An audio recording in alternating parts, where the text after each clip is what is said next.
Okay, so we have a circuit that in the physics world mainstream is a crazy idea of electrons that only go meters a second, yet they say current goes almost the speed of light. We know that because they go fast, and those are holes, and batteries are some weird force that no one knows of. And then the particle model, just a bunch of G1s flying around, going in and out of the battery replenishing in equilibrium, and that's great.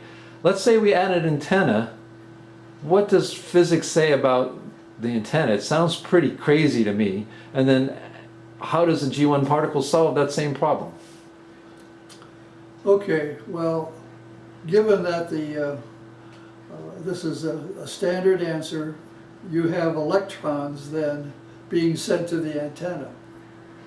The way the antenna is supposed to generate a photon is by exciting the atoms, creating some energy. The energy creates a photon, and the photon pops out, which is a particle and a wave.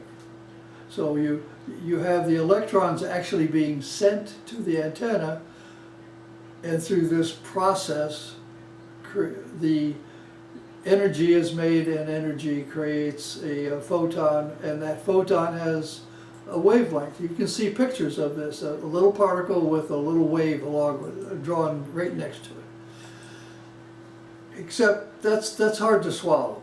It's hard to swallow that an electron which has one physical characteristic described by physicists, automatically changes to totally something else. It's magic. Well, the particle model doesn't do that at all. The particle model has the G1 flow going around the circuit, high intensity circuit, and the output transistor modulates the flow from a steady stream to a stream that has got groups of G1s being pushed out at a repetitive pattern, pushed out at the same, if it's the same, I have to say at the same frequency, it's got the same distance between each pattern that it pushes out. These G1 particles hit the antenna, and rather than creating energy in a photon, they simply scatter off the atoms in the antenna in all directions, creating individual streams of G1 particles, also moving out with this pattern of groups of G1s space, groups of another group space, repeating in a very regular way.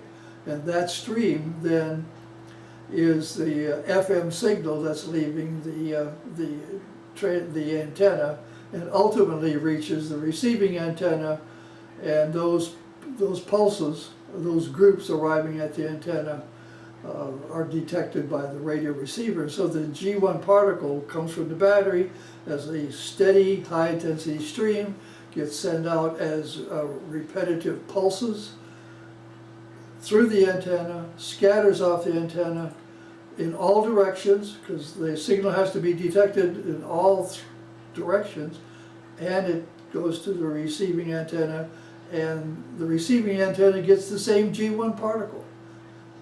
G1s from the battery, G1s through the circuit, G1s into the antenna, G1s out of the antenna, but there are different configuration.